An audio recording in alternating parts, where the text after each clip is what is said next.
na kanda verambo balobaki wana fallait pas mais soki tosomisa so médaille côté mosusu mais en tout cas na koyebisa ya na bino wana ya nani ya Bruxelles il faut arrêter Koko Madera azwi caméra afinga olo mama na ngai bato balimbisanga kwa obengisi héritier na bamusicien mais bozwi na bino eloko te to perdre donc baconcert échec malgré bato bakotaki quand même papa to perdre omoni yoko na bisa yo omoni na sola na héritier m'a dit depuis abanda musique na ndenge azali pawera na ndenge akoma ye moko na team mbongo oyo azwi awa na Afrique du Sud na nazwa yango te na podium yaki na podium pena ke bapesi ye mbongo pena ke mbongo azwi akopeyela yango mpe kaka danger non omoni Watanabe aza artiste musicien mais a na bureau te ok a na bureau te aza vraiment na bureau te ozo comprendre parce que moni musala oyo héritier azosala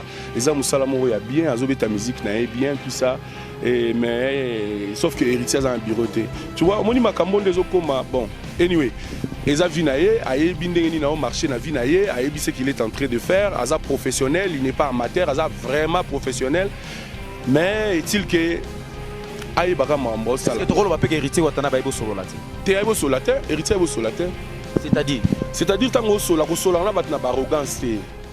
Voilà la famille, on parle plus tôt, on vieillit, le savoir ne ment pas. Appelez-moi The Game, Gossip DRC News avec Jazz Gavoulou. Hein? On parle plus trop.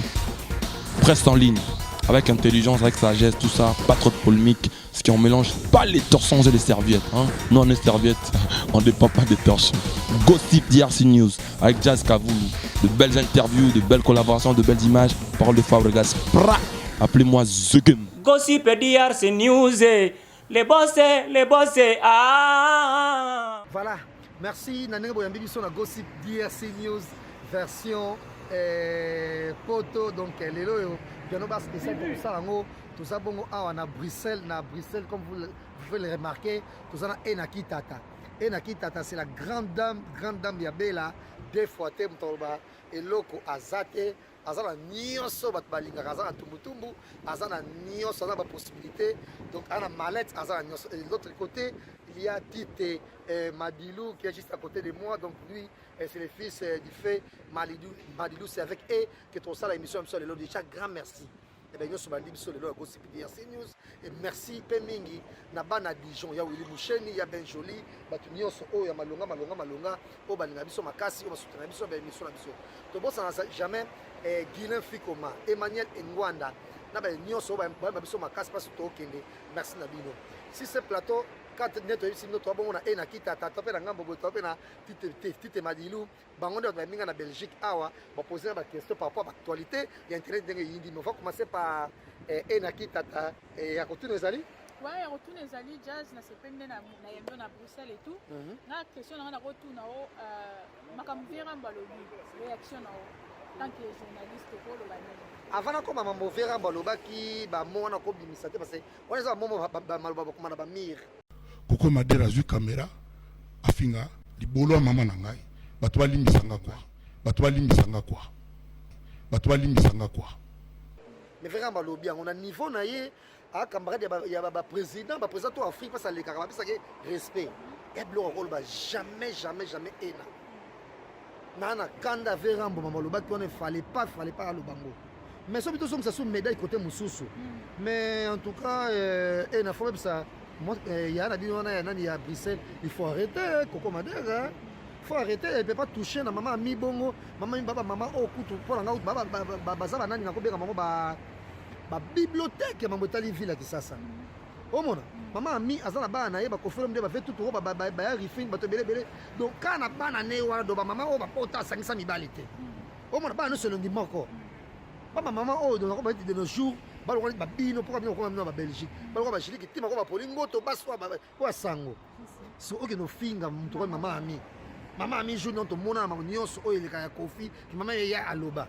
Omona mais ça ko déplacer et puis na ko condamner sous journaliste oyambi soki Koko Madera na soki na kutsonde n'importe quoi oko katata côté on ba n'importe quoi comme maman mi otika kota zo finga kofier moko motika ngo nyonso mais non c'est déplorable comme biloko ngo ba nyonso ba sepe na ngote ba na pota solo le quoi baris samba basepeli nango te bato to balanda biso balinga biso bata baémission partout po to balinga basepeli nango te omona mais verambo mpe il faut azalaka na un peu de retenir akobimisa maloba bongo tazongela bongo na télévision alors biloko makambo bakoma na mire c'est pas polio motu mo okina kokutana président Tshisekedi c'est président ya mboso te prochainement donc c'est pas normal en tout cas. Bon, deuxième question par rapport à la journaliste. La journaliste à Congo, pour ça commentaire ni par rapport à la journaliste. La journaliste à Congo, boti que la balai qui va bimer si capé ba est vrai. Boti que la balai qui va bimer si capé est vrai. Boti que la balorachou, boti que la ba kirite timpi, ba Shadrach Akangai, ba la mike pa depuis bon nganzami. Lika mo zani nango. Na pesi déjà 1-0. Oh man, bozaki 1-0 maman 1-0. Bokita bo mata boyibi ve janga na papa Zaï na les camino déjà na manzil boyibi parce que déjà l'élite c'est moi. Oh mona na les seuls garçons na Zaïr wana on a pris 40 parfums solo kitoko. Ni na poto boko kanga te. Bo bino ben individu wana Zaïr boko kanga. Oh mona donc rien à voir. Et puis la personne de voiture na va na bi ke bolala ka pongi te pongi sila no peut-être bon vous a soulager sur la poto césarienne. Mais le poto na sans césarienne bolala ka te donc vous a pongi te de bozawana. Oh mona Pourtant, c'est un risque, c'est un coca-tacata. Banzela. Donc, il y a des bails là quoi. On t'a dit comment on a mis en bas. Parce que. Maintenant, on est aux États-Unis. Maintenant, on est aux États-Unis. Quel pays est niqué? C'est les États-Unis. Quel pays est les États-Unis? On va falloir qu'on me mette au Boko qui est les États-Unis. Dans cette campagne. Depuis qu'il est Boko qui est les États-Unis. T'es pas papel aux États-Unis. T'es pas papel aux États-Unis. Fallait qu'il y ait un orchestre de Nyonso. Ma mise en avant, il va voyager, il va aller au boussole. Non, grâce à moi, on a déjà l'émission, on a salé à Kem, on va faliter. Batira m'a dit, là. Et ça, après, c'est. Et ça, la montée kiloté. Le bal fait que la nègre de on fout des billets dans le et donc, on a visa États-Unis, les Tony Coco. Sur Tony Coco, on va foutre les billets dans les Fali. Non. Ah ben nous sommes dans le billet. Voilà. Pablo c'est Bimia. Va donc on a donc rien à voir. Ben d'autres c'est le robot solo jamais. Mike Lovalova. Parce qu'on l'a n'a pas boté bile panayo. Au moins fallait à mimi c'est mon côté pas même payer. Ken piana te. Ken tano aussi lipo. Maniki a commis que il y a contre le pas. Il pas on en oteka. Eza bande ko no boka bazana poto. Abino sur le pont kama ko na. Il pas on abino. Ozan pas on en oteka maniki. Maniki puis ou pas on yo okende.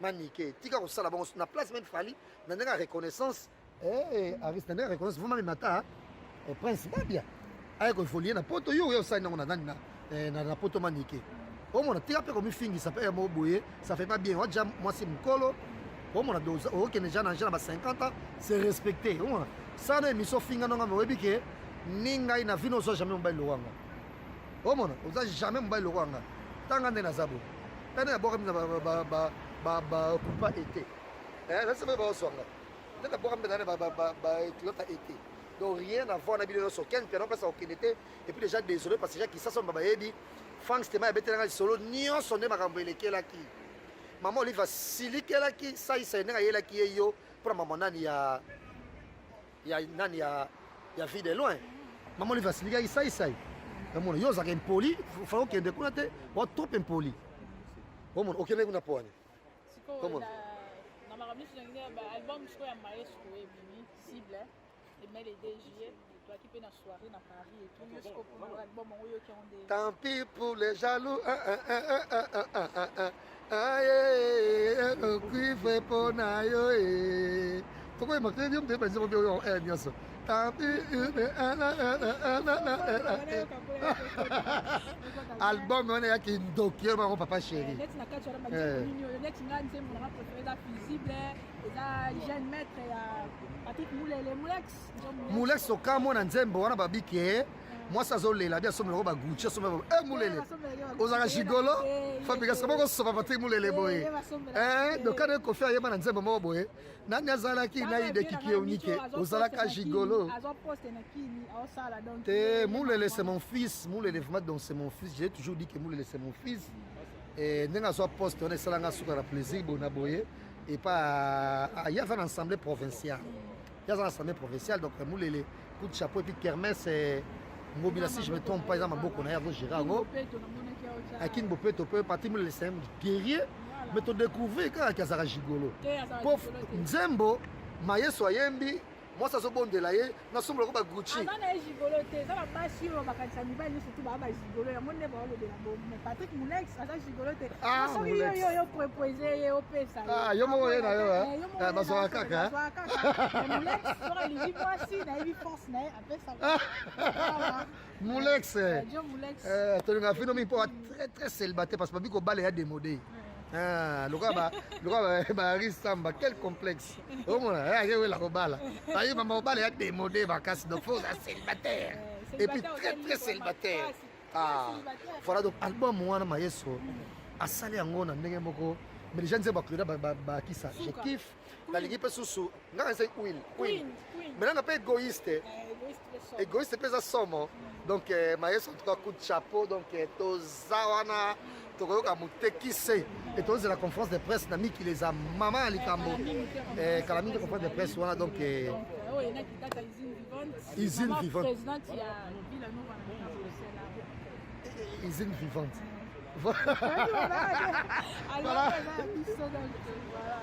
voilà je sais pas parce que toi aussi ça partie na yo bambo to pesa pas na l'état to tite madilu to pas Aris justement babo qui peut la cible tout ça pour toi cible Aris c'est quoi avec toi Aris on peut c'est justement quoi pour yo nza pour couloir faire un séparateur faire un problème na Fabregas l'album na biso kuto boaki faire makasi boma séparateur bon t'as bien battu hein voilà bah mais bon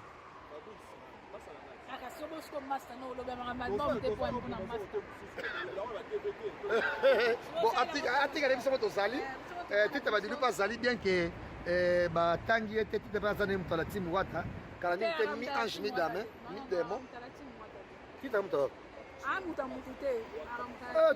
tite moto badila tim wata tim wata makasi mais en même temps mpe nazolinga nayebisa producteur wana na afrique soki chacal oza producteur olobi ke héritier asalaki piaka soki bona baproducteur yo mpenza moto oza vraiment producteur ozo comprendre chacal osupporte Anaclé na bapada chinde bakei bongo à 120% kasi eloko oyebisa makambo yango wana no bango baza bamusicien ngai naza mutu ya héritier te ngai naza producteur ngai nazali na production maison de production oyo ezoproduire bamusicien nyonso bapadache na arnaque baza bamusicien ya Congo ndenge kaka nabengisaki héritier awa ndenge mpe na ngai nabengisa bango donc na minute oyo tolobake bato baretenir ke nde eza awa baanaclé na bapadache bazoya Afrique du Sud me bazoya ti bazoya pena bazoya baroya wa batu baromona bango barobeta ndule baza ba musicien d'ailleurs pour te dire quelque chose omoni batu ba comprendre te omoni première répétition on a fait ça chakalo salango kana nkopo bobeba na héritier yango nyo salango pe kana nkone tika ke bango pe ba ya obeta ndule non même pas omoni bango na ina biselo moko bon soko excusez na anticiper moi ndambu soki héritier ezalaki échec siko ba musicien na e ozo compter na réussite na compter la réussite omoni so mutu eza ya obeba nyonso eza ya obeba omoni na orchestre héritier aza musicien mais omoni bureau na ye baoboma ye fort ayebite yokana biso lo moko première répétition na bango on a fait ça bango na village molokai et pas Djene et pas Masalanga Ali Bokuma que j'ai sali en passant vous comprenez émission enani répétition on va sala ya liboso na héritier arrêté au mon niveau et répétition les akitoko au mon des arabes plein donc ça héritier déjà yo bana déjà ciblé déjà Anaclé nabi au mon ndenge arnaqué ayemba au mon eza na YouTube mais baza sans album ba obeta banzembo ni ba obeta ya la team héritier abeta Romeo Golf plein à craquer sans album mais Anaclé ba oyemba banzembo nini ozomona ba yemba banzembo nini héritier azali na combien de nzembo tango abeta na Romeo Golf héritier ayemba da banzembo na maison mère arnaqué ayemba da banzembo na maison mère Anaclé so totali répertoire banzembo ne komi misa tuti pas de problème babete la biso banzembo ba embeli poison kasereka babete la biso banzembo ba embeli Jeff ba embeli poison kasereka donc ba komo totara on batu bana ba problème na héritier watana mais poison kasereka on pe kuna ligne za ligne rouge yo pe côté kuna ligne za rouge mo teke bolukika ba problème c'est que jobunde bo mi orchestre siko yebisanga siko soki yo kumo be banana ba proche na yo nyoso wana o comprendre que yo ndebna il faut zonga na kati no otala qu'est-ce qui ne va pas omona to abeta pe solo ke na Afrique d'ici ba concert bando ko beta maté bo forcer héritier abeta concert bolongoli côté mo concert fallait zabo dépenser concert côté mosusu o mona déjà batu muto ya pour banga ya concert pour ça ke ba ke beza tamsu ba bituma ba mbebele bele mais comment yo mo sous producteur oyo ko songa so ke mutu bo gagner ki présenter ko ça ba tout mutu moko te abengi ça ba misa ganyaka natinga lora mituti toro nena be tsa inosa ba lule nena be tsa soki exemple fali na ko nduka ba pionanga batunanga oyo to sala makambo o ba ko sunganga na ko benga nani kile fikoma na ko benga nani nani ba fama ngo te bile Ige Masudi na bengi Iget Masela Lezi na ko benga Noël Botamba batsenga ba po batie po ngapela bimisi ndambu mais na kata ko sepela tu vois donc ça na ndengo so comment yo producteur pour ba ke bo bénéficier gité o leki na émission pour o dénigrer héritier non c'est pas normal ngana banti ke tant ba misa mboka na biso bazo bunda il est plein de comportements ba misa auto sepela nango te tondimi mais toki jamais adela menga toki jamais ko sala biloko neti pour ko dimie kaka ko dimie ka do misa mo ko linga ke to dimie so na ko sala bongo lui pour héritier asala ki piaka oui même musicien ni yango on s'en zona fali quand on sala héritier fala olingata ozona ni faire ba olingata o mona o sala mo peso suye o mona donc ba genre ba producteur bongo faux exemplaire oui ouais so déjà là déjà que image na wana pe obanga yo même ça image na yo donc to tika ko tenir image ya ba musicien bien que nga pe na changer te tokoloba koloba te soki misa sa eloko mo oyo efengeli te tokoloba mais jamais tokoloba ke miso kobeta concert te ça jamais tokoki kosala yango te et puis tosala biloko mo mpo dénigrer bamusicien ça c'est pas bien omona ozala producteur journée bato beza fitisi bakomeli biso omona bato beza fitisi bakomeli biso do bolingi kaka bonoye héritier moto akonoye héritier aza te héritier afifaka bien kozala bien yango olobaka te otonga baimele eza na nsima na ngai wana kuna moto moko atongi yango mpo aza te omona ata mpo otongi yango olala na mbeto bandi kuna ti kuna te donc respect na héritier watana be mi ange mi démon tozozela yango mais na miniti oyo nde lisolo partout eza kaka cible maestro album wana asali yango na motema moko tozalaki dès le début ya album wana ntango ezosala maetuna bastudio etuna chapeau maestro papa il n'est pas grande mais enaki tata tomoni mpe oui mabanga usine vivante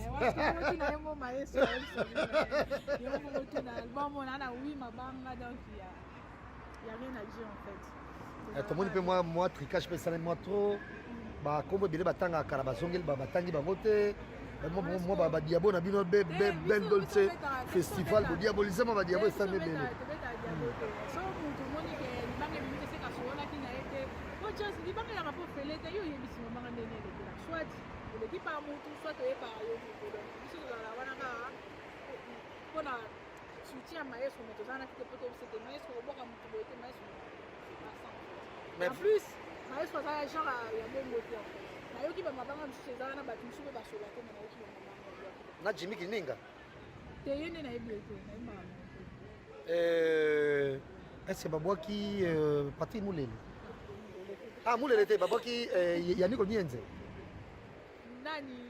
Nicolas Nienze mais ça c'est vraiment un plaisir donc cible wana nayoki abwaki Patou Soda Patou Soda ma pasteur c'est ça comme un frère je crois avote ya machine Didi te namona badirect asala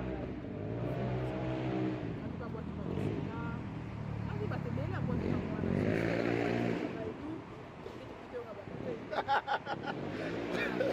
bato mosusu oyo soki babwaki ete ye mo ayebi kwani babwaki ete nga sikoyo wana nde na motiza makotinala bakwani babwaki ete kwani babwaki ete comprenez usine vivante enaki tata donc mwasi ya malete bomona saki na ye ya verse ya kenzo tumbu eza na kati wana kona limupla oyo te kotindika ena mais soki efungelo malete ndenge mambo eza na kati ya ofukami elle c'est enaki tata mwasi ya sango mwasi atemi na banzi na baémission ebele ba premier mo lekala kid dali do e na kita tango nde ye do bato oyo usine vivante donc bato oyo basimbi mama ye sofa pendant 2 fois te na ba Bruxelles oye okuta ye donc ye nde mutu asali tumutumba mo nyonso na bela asept suka na président da e na kita da e na kita ka ndolo usine vivante le bébé de maestro Maman présidente ya ville Nova da e na kita ya nde mona kwa da Polingoto na Paris bada Jolie Musungai bada merci ko ya Gobelisha ya Toussaint Dombasi bomoni makambo toluki na bela eza mama likambo tikema dilu question na yo ekozala nini parce que eza mama likambo awa Comme quoi question na retourner au jazz. Mais il y a toujours Soyez les bienvenus en Belgique. Donc je peux dire Bruxelles pour donner à Bruxelles. Donc voilà. Et tu vas retourner à Mambo, il y a Ken Pianate. Maman Oliva c'est peut-être une saïs mais qui forcément betenga masolo nyoso A à Z. Ah bon? Maman Oliva n'était pas contente. Avec comment courir là, il m'a dit Ken Pianata fille karabatu. Maman qui m'a respect bona boye. Comment? Nous avons ta poudre, tu as l'homité à Simba, bon, même nous avons ta poudre. On a dit na ninga kine. Na fanka benga fang sema camarade nanga. Ah bon. Abenga pesinga ndimbola nanga bibe. Non. Fala bon sai. Tu vois moi livre benga zamba suka même à Ken Piana. Oh maman likambo. Maman likambo. Maman likambo. Oh mon. Qui Frank Ken Piana. Non ça n'est pas maman. Maman il va siliga sai. Ah oh là là. Oh mon. Donc c'est pas bien. Prochainement sai comme même nani Ken Piana pas maman livre. Maman lui va silika qui a payé tout le monde a payé combien? A payé $100. Oh là là. Franck a joué $2500. Oh. Franck c'est pour Franck tu as signé le mariage paye ça. OK. Donc Franck a joué $2500, il a payé $100. Maman lui va dire fâché il fallait pas. Ayi muto boye azomo a tata pour d'été. A quel pas maman lui va soukote de la terre maman bilamba. A brosser té. Mais laisse-moi te dire que c'est dégueulasse quelqu'un. On a dégueulasse sur la casse. Non. On va dégueulasse. Pour la cible le bini. Pour la cible album ouais. C'est une très belle album hein. Déjà on a apprécié que na trop mais na komi banko apprécier.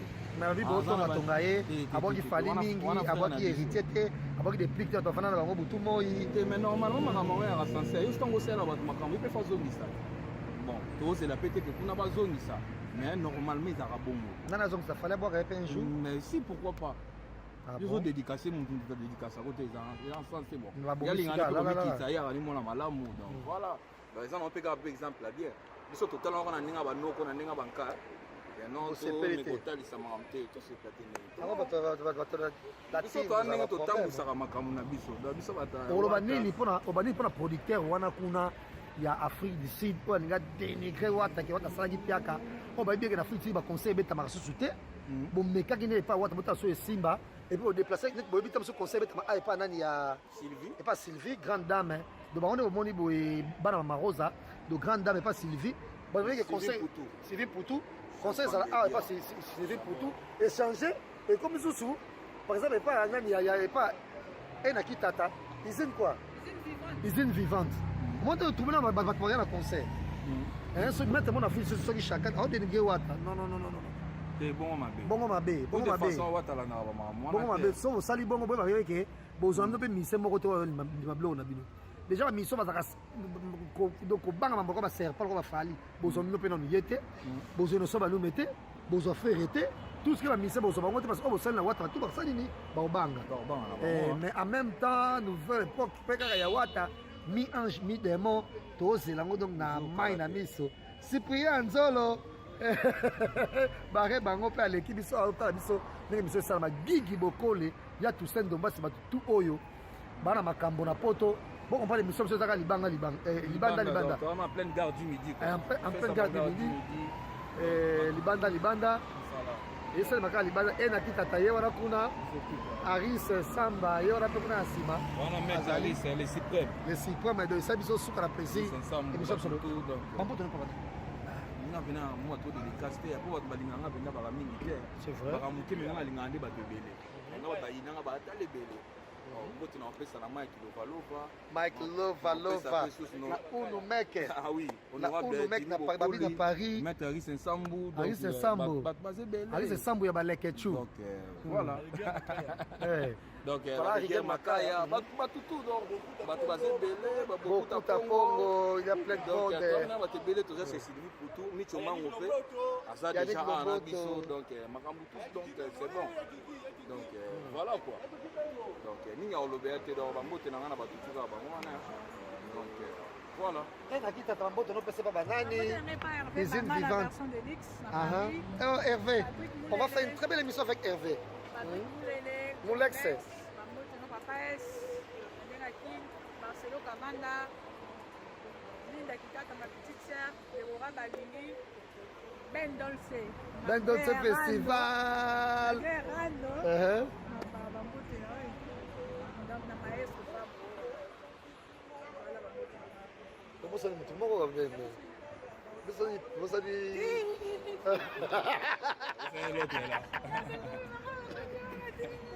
Mais nga na pesa même bote mettre Noël Botamba na Paris bote belé na Glace Sexy Boy assis de Paris mutu moko asangi na libanga aza bongo. Voilà, c'est un plaisir de vous avoir dans cette émission. Libanda babi émission, il faut vivre dans l'émission.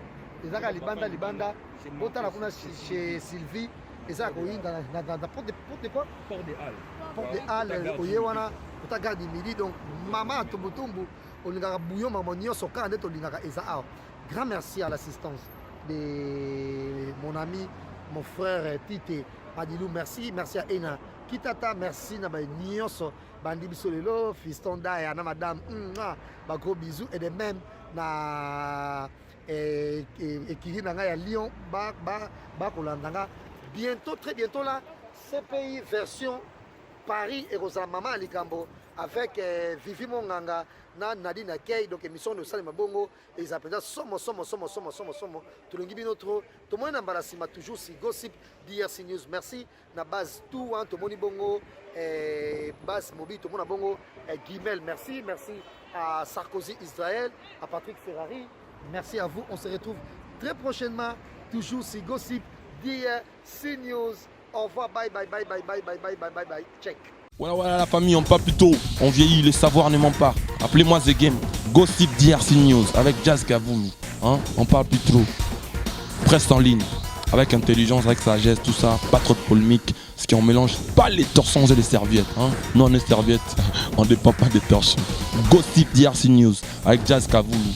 De belles interviews, de belles collaborations, de belles images. Parole de Fabregas. Appelez-moi The Game. Gossip DRC News, les boss, ah.